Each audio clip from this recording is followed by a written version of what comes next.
Firman Tuhan yang akan saya bagikan hari ini spesial sekali. Judulnya adalah kasih jangan tersembunyi. Kasih harus nyata. Yang setuju boleh katakan amin. Kita baca Amsal 27 ayat yang kelima. Firman Tuhan ngomong begini, lebih baik teguran yang nyata-nyata.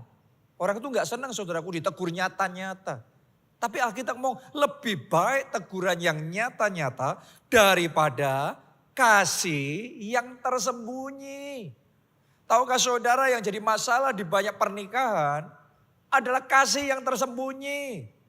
Yang jadi masalah di dalam hubungan pelayanan, hubungan di antara saudara dengan rekan kerja saudara adalah kasih yang tersembunyi. Firman Tuhan ngomong lebih baik teguran yang nyata-nyata daripada kasih yang tersembunyi. Berapa banyak orang berkata bahwa mengasihi. Tapi pertanyaannya what kind of love? Kasih yang seperti apa? Kasih yang tersembunyi atau kasih yang dinyatakan? Kasih yang dimanifestasikan. Berapa banyak orang yang berkata mengasihi tetapi tindakannya, realitanya memanfaatkan. Mulutnya mengklaim, mendukung. Tapi ternyata di belakang terus menjelek-jelekkan. Berapa banyak suami yang berkata kepada istrinya bahwa dia mengasihi, I love you. Tapi selalu gak punya waktu. Selalu gak perhatian, selalu gak sabar. Jadi mengasihi tapi kasihnya tersembunyi di hati. Gak bisa dirasakan oleh istrinya. Sebaliknya berapa banyak istri juga berkata mengasihi suami tapi gak peduli sama kebutuhan suami. Gak mau tunduk, gak mau taat, maunya cuma minta ini dan minta itu. Saya mau ngomong sama saudara, kasih jangan tersembunyi. Katakan amin, kasih harus dimanifestasikan. Para suami, kasih itu harus nyata.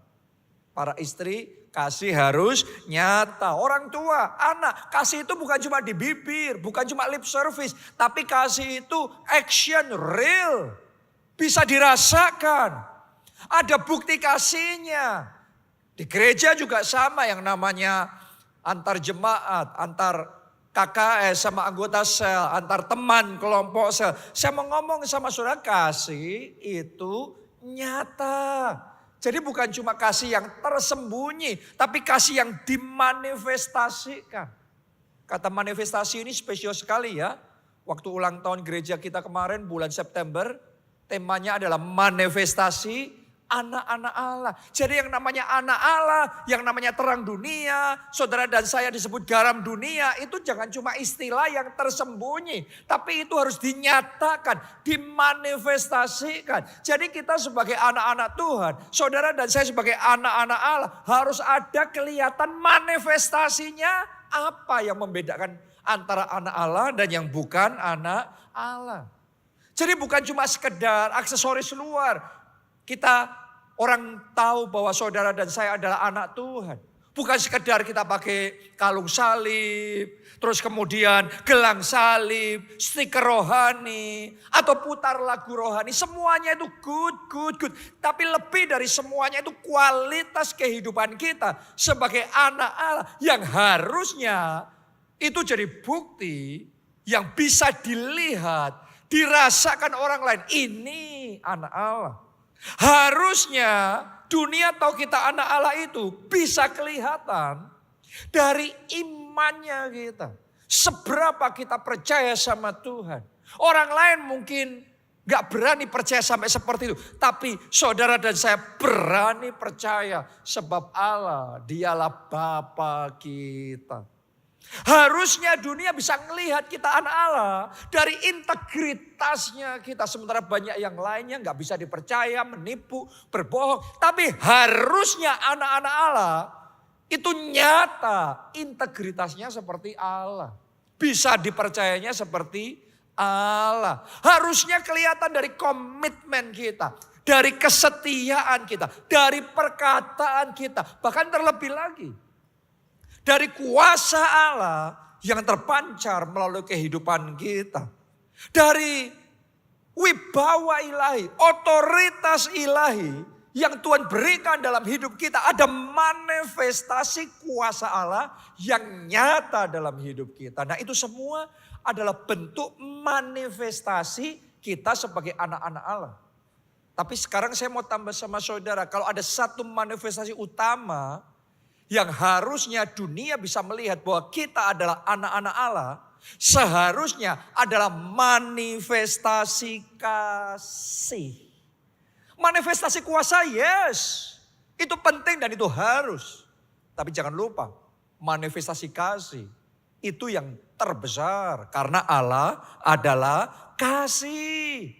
Jadi saudara dan saya yang adalah anak-anak Allah, harusnya hidup kita kasihnya nyata. Kasihnya bukan tersembunyi. Kasihnya dimanifestasikan. Bisa dilihat, bisa dirasakan oleh orang lain.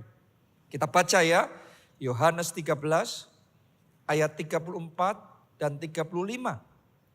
Tuhan Yesus ngomong seperti ini. Aku memberikan perintah baru kepada kamu, yaitu supaya kamu saling mengasihi. This is a command. Ini perintah yang harus dilakukan, kamu saling mengasihi. Sama seperti aku telah mengasihi kamu, demikian pula kamu harus saling mengasihi.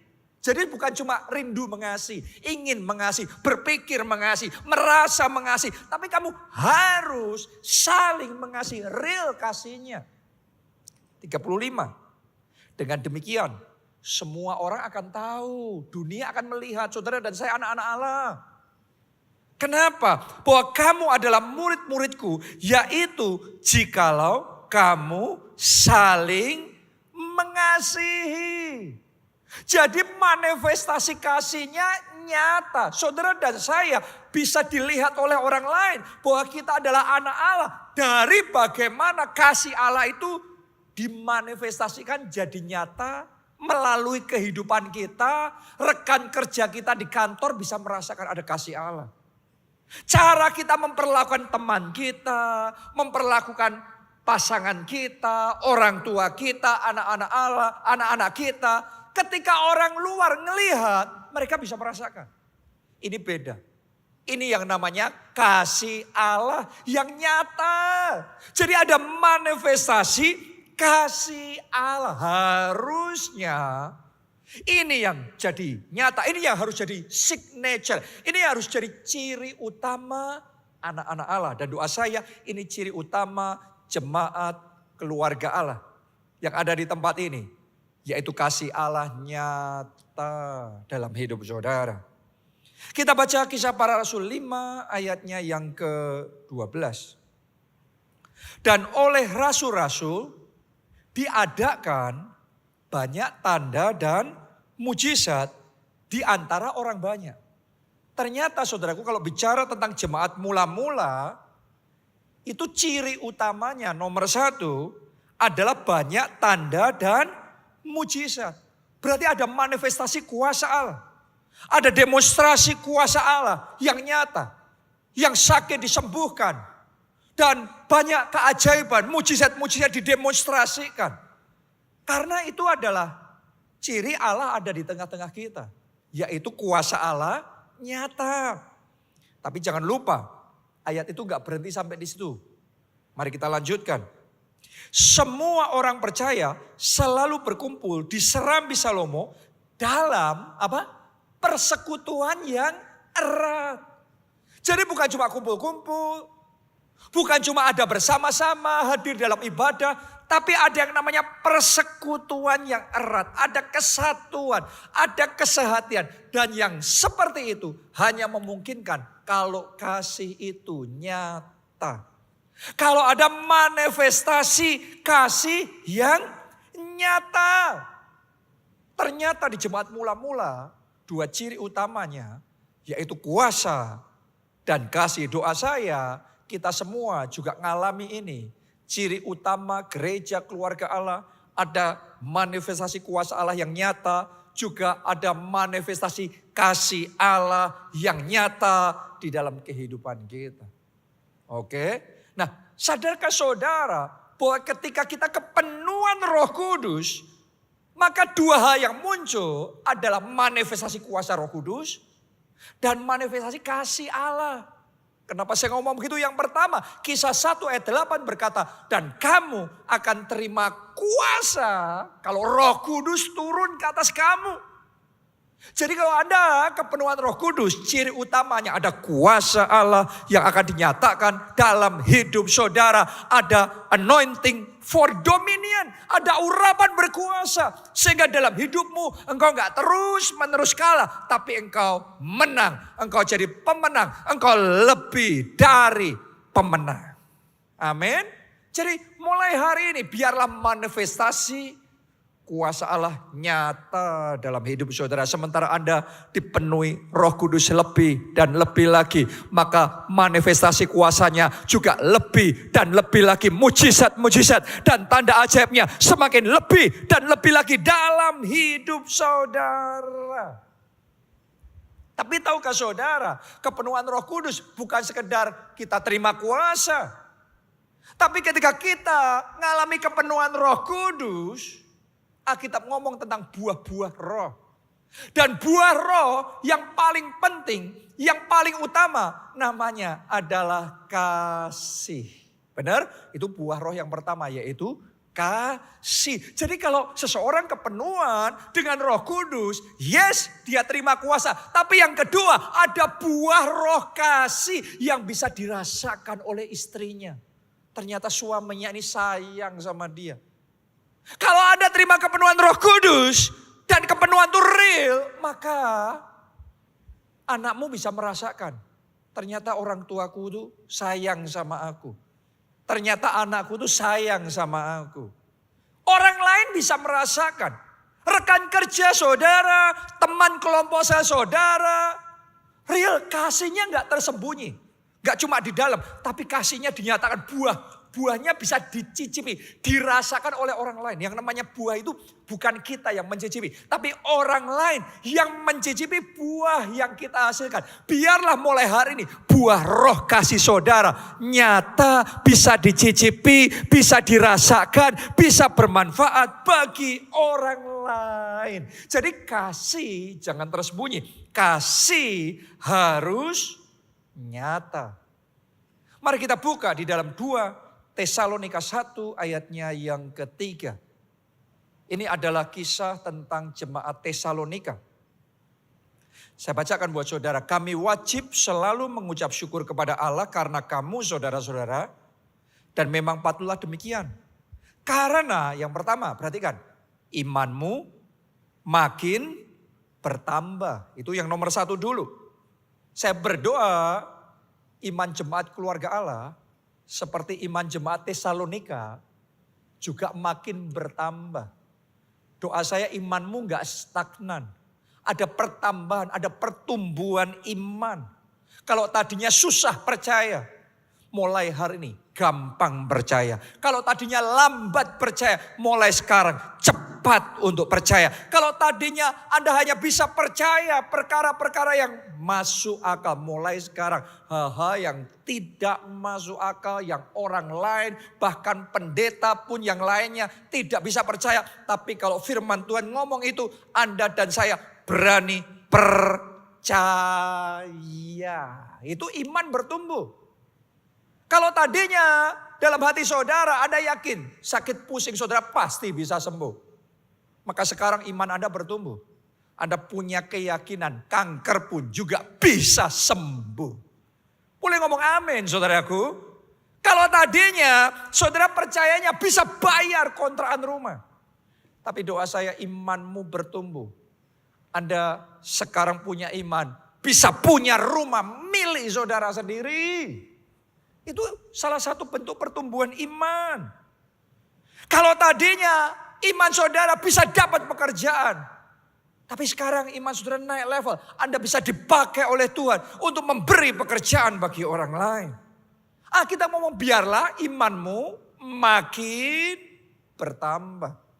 Mulai hari ini iman jemaat keluarga Allah tidak jalan di tempat. Tapi makin hari makin bertumbuh, makin bertambah. berlipat kali ganda. Katakan amin saudaraku. Lanjutkan pembacaan tadi.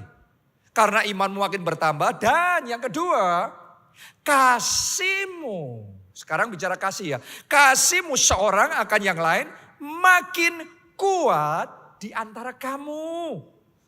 Jadi ini yang Tuhan inginkan. Bukan cuma iman kita bertambah, tapi kasih kita juga makin kuat.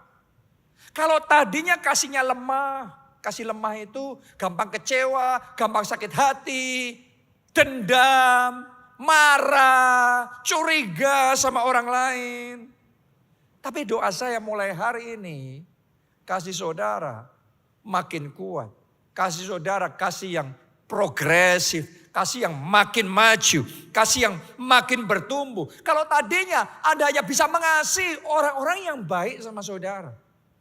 Kalau orang lain baik, kalau suamimu baik, pasanganmu baik, orang tuamu baik, temanmu baik, Anda bisa mengasihi. Yes, that's good.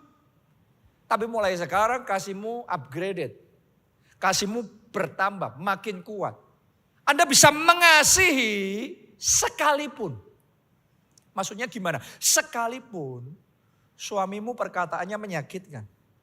Sekalipun orang tuamu memperlakukan engkau dengan tidak adil, membanding-bandingkan engkau dengan kakakmu, tetap mengasihi. Sekalipun teman di gereja menggosipkan yang tidak-tidak, tapi kasih yang ada di hatimu tidak jadi luntur. Kasih yang ada di hatimu tidak menjadi pudar.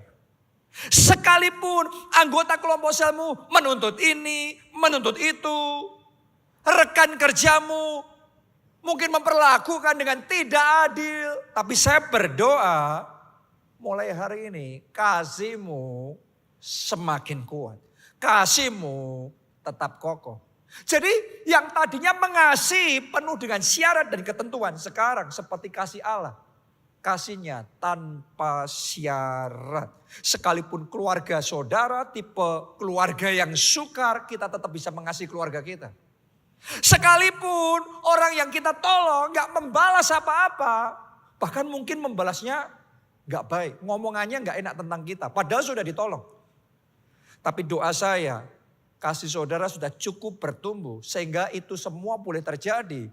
Tapi kasihmu tetap kokoh, engkau tetap bisa mengasihi. Jadi orang yang seperti ini mengasihi bukan karena orang lain begini, begitu. No, this is not about them. Mengasihi itu bukan tentang orang lain. Mengasihi itu tentang sikap hati kita di hadapan Tuhan. Karena Tuhan sudah menjamah hati kita. Kasih Allah memenuhi hati kita. That is who we are. Itulah identitas kita. Sama seperti Allah adalah kasih. Sekarang kita juga adalah kasih. Saya adalah kasih. Saudara adalah kasih. Gak peduli orang lain seperti apa. Tapi kita adalah kasih. Dan kita tetap mengasihi. Itu kasih yang bertumbuh. Jadi bukan hanya iman yang bertumbuh, tapi kasih juga bertumbuh. Doa saya kasihnya jemaat keluarga Allah hari demi hari makin bertumbuh, makin kuat dan makin berbuah-buah lebat di dalam Tuhan. Ini yang seharusnya terjadi dan ini yang Tuhan mau kita alami dalam hidup kita. Kalau Anda pelajari di dalam kisah perjalanan murid-murid Yesus, mereka juga mengalami kasih yang bertumbuh. Ya, Tuhan mengajarkan tentang hukum yang terutama yang pertama, hukum yang terutama yang kedua, yaitu love God, love people with passion. Tadinya mereka love God with passionnya sangat terbatas sekali. Cinta Yesus sih, tapi begitu Yesus mau ditangkap, disalibkan, mereka lari duluan, menyelamatkan diri masing-masing. Jadi cinta Tuhan tapi cintanya masih kecil banget. Terbatas sekali. Cinta sesama, love people with passion. Tapi ketika disuruh ngasih makan, mereka ngomong sama Yesus, waduh gak bisa kita. Biarin orang-orang itu pergi cari makan sendiri. 5.000 orang lagi jumlahnya. Masa kita yang disuruh ngasih makan sama mereka? Tapi orang yang sama, murid-murid Yesus yang sama. Ketika waktu berjalan, dan mereka dipenuhi dengan kasih Allah, tiba-tiba love God with passionnya luar biasa sekali. Yang tadinya andung selamat, yang tadinya maunya cari selamat, cari aman diri sendiri. Sekarang murid-murid Yesus berani mempertaruhkan segalanya bagi Yesus. Maju tak gentar, memberitakan Injil, bersaksi. Bahkan sampai akhirnya jadi martir, menyerahkan nyawa bagi Yesus. Kenapa? Karena kasihnya makin kuat. Oh, doa saya semua jemaat keluarga Allah, kasihnya pada Tuhan makin kuat, makin dahsyat, makin powerful. Yang dulu Anda belum bisa lakukan buat Tuhan, mulai hari Anda berani lakukan buat Tuhan. Anda semakin cinta Tuhan, api rohani saudara semakin bertumbuh-tumbuh. Anda cinta firman Tuhan, Anda cinta dekat sama Tuhan, Anda cinta memuji dan menyembah Tuhan, Anda cinta gereja Tuhan, Anda cinta rumah Tuhan, dan Anda maju melayani Tuhan. Amin. Bukan cuma love God with passion, tapi doa saya love people with passionmu juga semakin bertumbuh, bertambah, makin kuat. Seperti murid-murid Yesus tadinya gak care, gak peduli sama orang lain. Tapi sekarang kasih Allah memenuhi hati mereka dengan belas kasihan pada jiwa-jiwa yang terhilang. Mereka gak bisa diam ngelihat orang lain seperti domba-domba yang tidak tergembala. Mereka mau korban, mereka dedikasikan hidup mereka melayani, memuridkan, menggembalakan, bersaksi, memberitakan Injil. Sehingga sebanyak mungkin orang diselamatkan, yang lemah dikuatkan, yang sakit disembuhkan. Kenapa? Karena love people with passion. Doa saya yang seperti itu juga bangkit dan bertambah semakin kuat di dalam hati saudara. Mulai hari ini jemaat keluarga Allah, giatlah untuk bersaksi. Katakan amin. Giatlah untuk selamatkan jiwa-jiwa, bawa jiwa bagi Yesus. Saya berdoa mulai hari ini kepedulianmu bagi orang lain dalam hatimu semakin bertambah. Tadinya mungkin Anda ngelihat orang susah kayak gak pernah tergerak gitu di hati. Tapi sekarang apa yang engkau bisa lakukan? Engkau lakukan yang terbaik untuk jadi berkat. Jadi berkat buat orang yang membutuhkan. Jadi berkat bagi anak-anak yatim piatu yang tidak punya pengharapan. Jadi berkat buat orang-orang yang hidupnya susah. Bahkan Anda komit memperjuangkan, menggabungkan mereka di dalam gereja Tuhan. Menggabungkan mereka di dalam kelompok saya. Sehingga mereka terus bertumbuh. Makin hari makin maju, imannya berakar, bertumbuh, berbuah lebat di dalam Tuhan. Ini loh people with passion. Ini namanya kasih yang bertumbuh semakin kuat. Itu sebabnya di gereja kita saudaraku, visi gereja kita love God, love people with passion. Jadi apapun yang kita lakukan, ini tujuannya, ini goalnya, ini nyawanya, ini spiritnya, ini visinya. Termasuk dalam pembangunan KACT. Proyek pembangunan gereja kita di Solo. Di atas tanah 20 hektar yang Tuhan percayakan kepada kita. Dua ini yang paling utama. Love God, love people with passion. Makanya yang pertama dibangun apa? Bukit Doa Holy Land. Untuk mengobarkan api love God with passion itu. Supaya banyak orang alami lawatan Tuhan. Perjumpaan pribadi dengan Tuhan. Rohnya berkobar. Cinta mula-mulanya sama Tuhan menyala-nyala. Kita bangun Bukit Doa Holy Land. Yang kedua, kita bangun panti asuhan.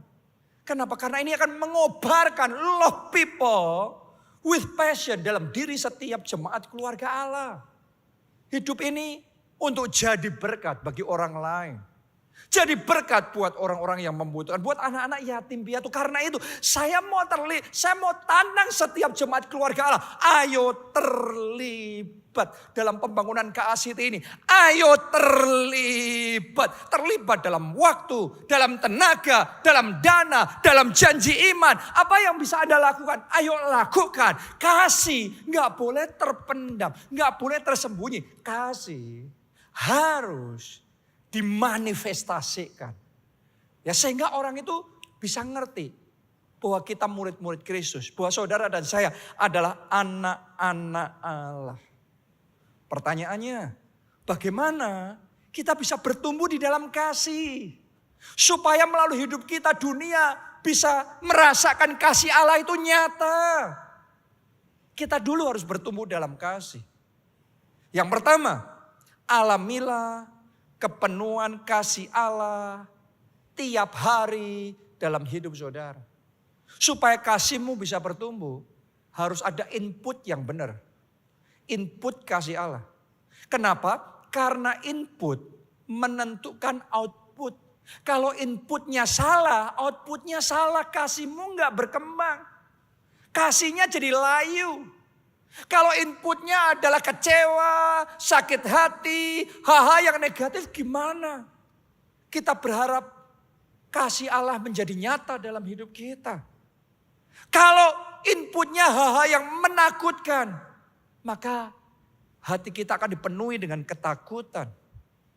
Tapi sebaliknya, kalau inputnya adalah kasih Allah, hatimu dipenuhi dengan kasih Allah, maka hari demi hari kasih Allah itu akan semakin meluap, meluber. Akhirnya orang bisa rasakan itu dalam hidup kita. Akhirnya kasih Allah itu jadi nyata dalam hidup kita. Karena itu saya ajak saudara, minta sama Tuhan memenuhi hatimu dengan kasih-Nya.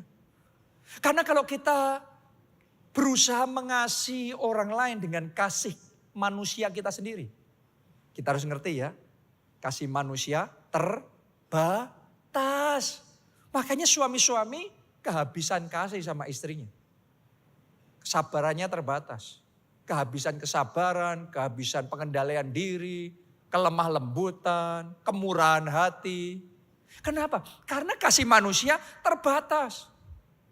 Hanya kalau kita mau buka hati dan kita minta dan kasih Allah memenuhi hati kita, maka manifestasi kasih Allah itu makin nyata dalam hidup kita. Oke? Jadi pertanyaannya bagaimana kita bisa dipenuhi dengan kasih Allah itu? Saya ajak saudara ya, yang pertama, ambil waktu untuk mempelajari dan merenungkan firman Tuhan.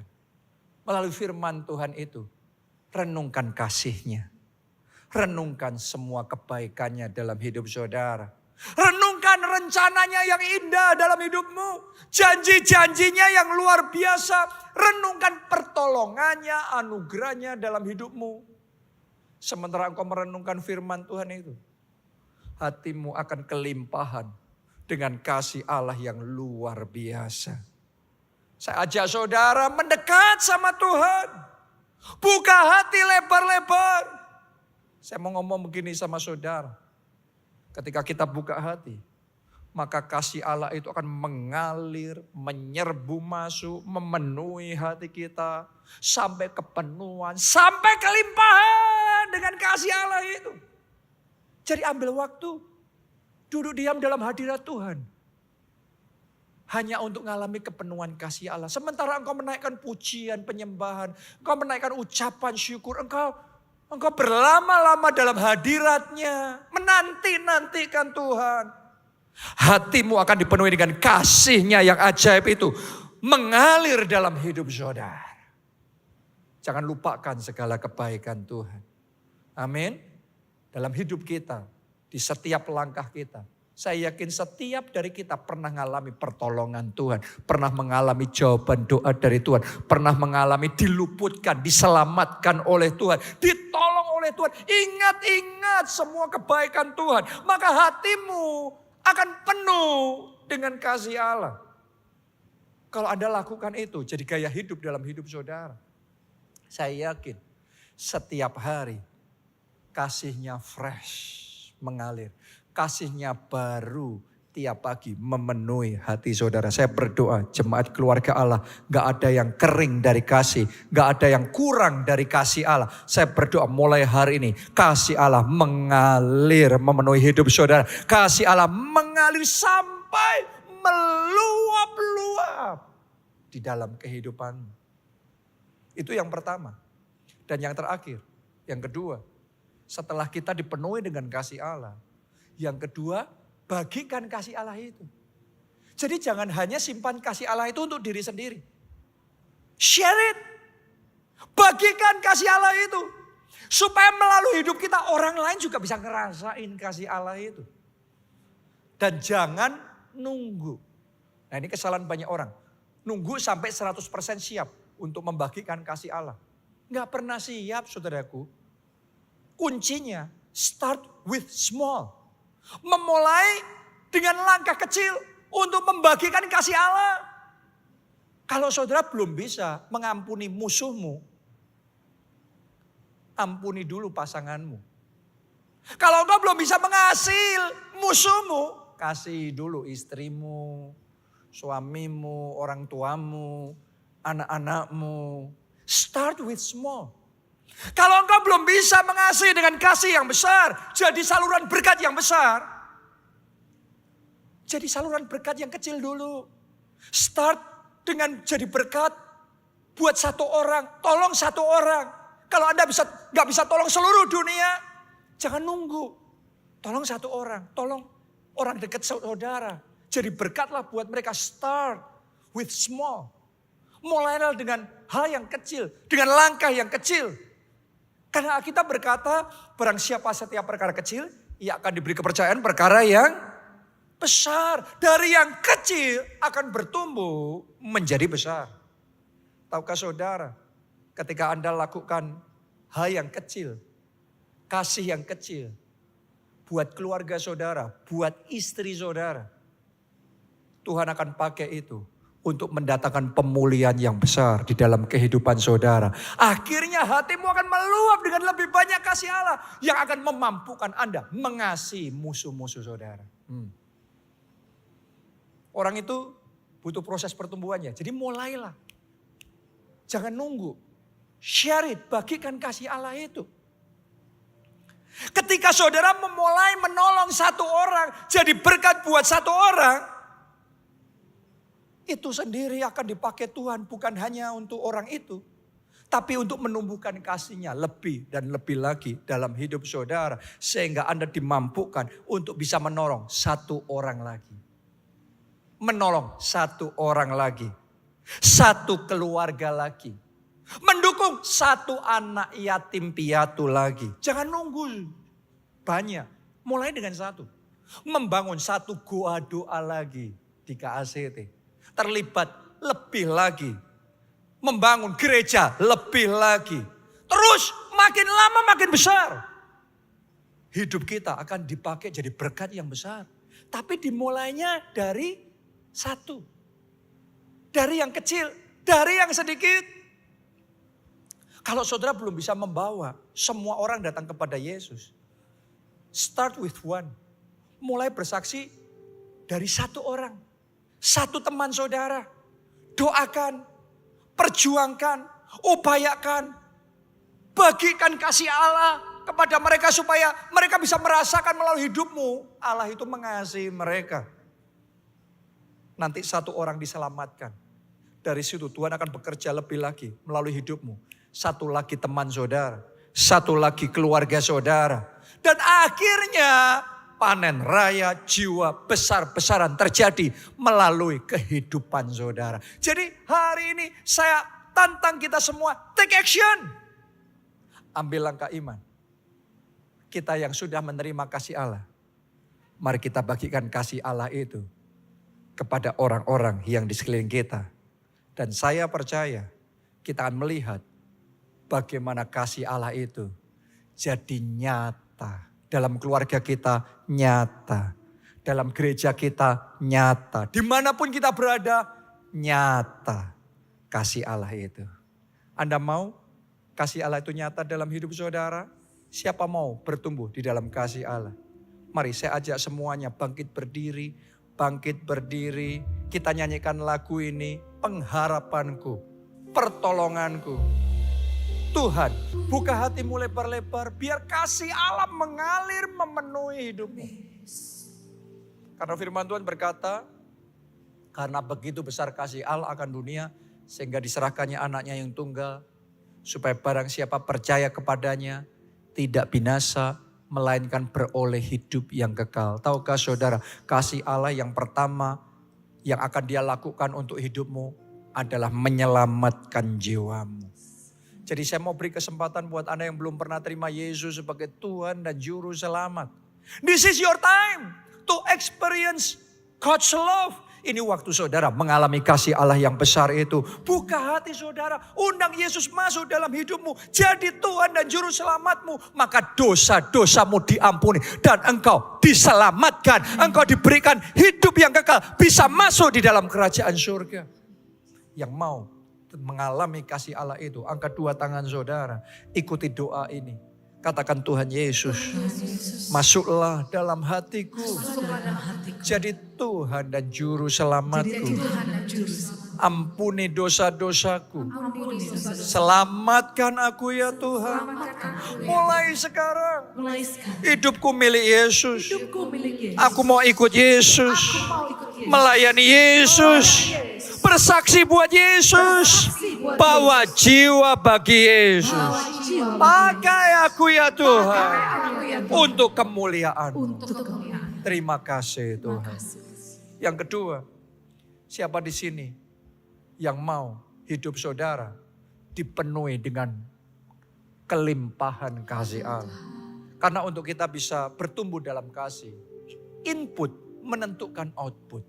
Kalau inputnya cuma hal yang negatif, kita susah bertumbuh dalam kasih. Tapi kalau kasih Allah yang membanjiri hidup saudara, maka dari hari ke hari kasihmu akan bertambah besar. Kasihmu akan semakin berkembang. Anda yang mau dipenuhi dengan kasih Allah, angkat dua tangan saudara. Mari semuanya berdoa. Mari berdoa. Yang bisa bahasa roh, saudara berdoa dalam bahasa roh. Yang belum, saudara berdoa dalam bahasa Indonesia. Ya Bapa, penuhi kami dengan kasih-Mu. Penuhi hati kami dengan kasih-Mu. Penuhi hidup kami dengan kasih-Mu. Penuhi jiwa kami dengan kasih-Mu. Penuhi kami. Kasih yang tanpa syarat itu. Kasih yang tidak terbatas itu. Penuhi.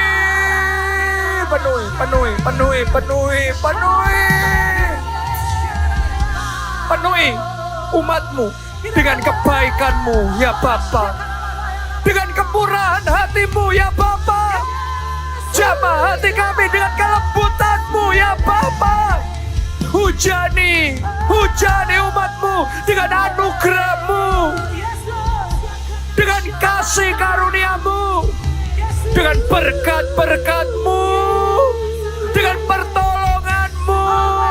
Dengan mujizat-Mu. Jawaban doamu. Berkati Tuhan. Berkati. Biar kami mengalami sentuhan kasih-Mu itu. Biar kami pribadi mengalami pertolongan-Mu yang ajaib.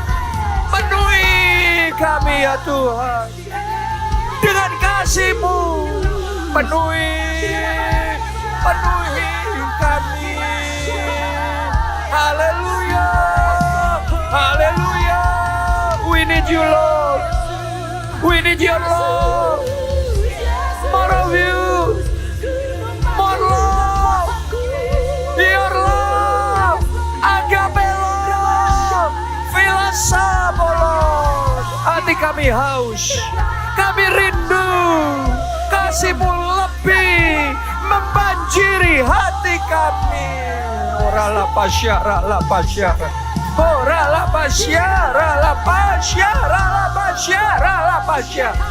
Sikira la pasyara. Jesus. Dan yang terakhir, sementara kasih Allah terus memenuhi hidup kita, saya ajak saudara jangan simpan kasih itu hanya untuk dirimu sendiri. Share it, bagikan itu. Bagikan kasih Allah kepada keluargamu. Bagikan kasih Allah kepada teman-temanmu, rekan kerjamu, teman kelompok sel, teman di gereja. Biarlah hidup saudara ada manifestasi kasih Allah yang bisa dirasakan, yang buah-buah roh kasih-Nya bisa dicicipi oleh orang-orang di sekeliling saudara. Siapa di sini yang mau hidup saudara jadi manifestasi kasih Allah? Siapa yang mau dalam hidup saudara kasih itu terus bertumbuh dan lebih lagi bertumbuh? Angkat dua tangan saudara dengan kuat, katakan, Tuhan Yesus, ini aku, ini komitmenku. Aku mau bertumbuh dalam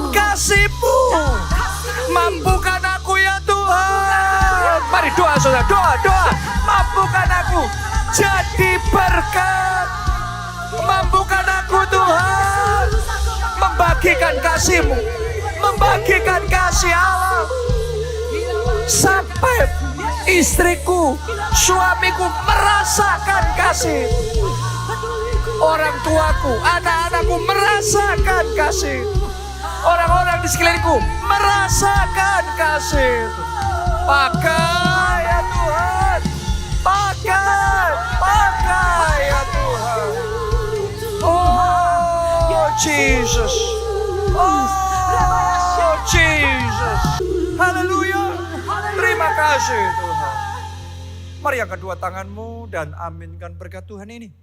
Diberkati saudara oleh Tuhan. Amin. Diberkati keluargamu oleh Tuhan. Amin. Diberkati studi dan pekerjaanmu oleh Tuhan. Amin. Diberkati kesehatan dan masa depanmu oleh Tuhan. Amin. Dan diberkatilah pertumbuhan rohani serta pelayananmu oleh Tuhan.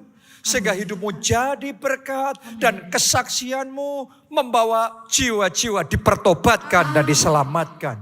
Dalam anugerah Allah Bapa, cinta kasih Yesus Kristus dan persekutuan dengan Roh Kudus sekarang sampai selama-lamanya. Mari bersama-sama kita katakan amin. Salam keluarga Allah, Tuhan memberkati.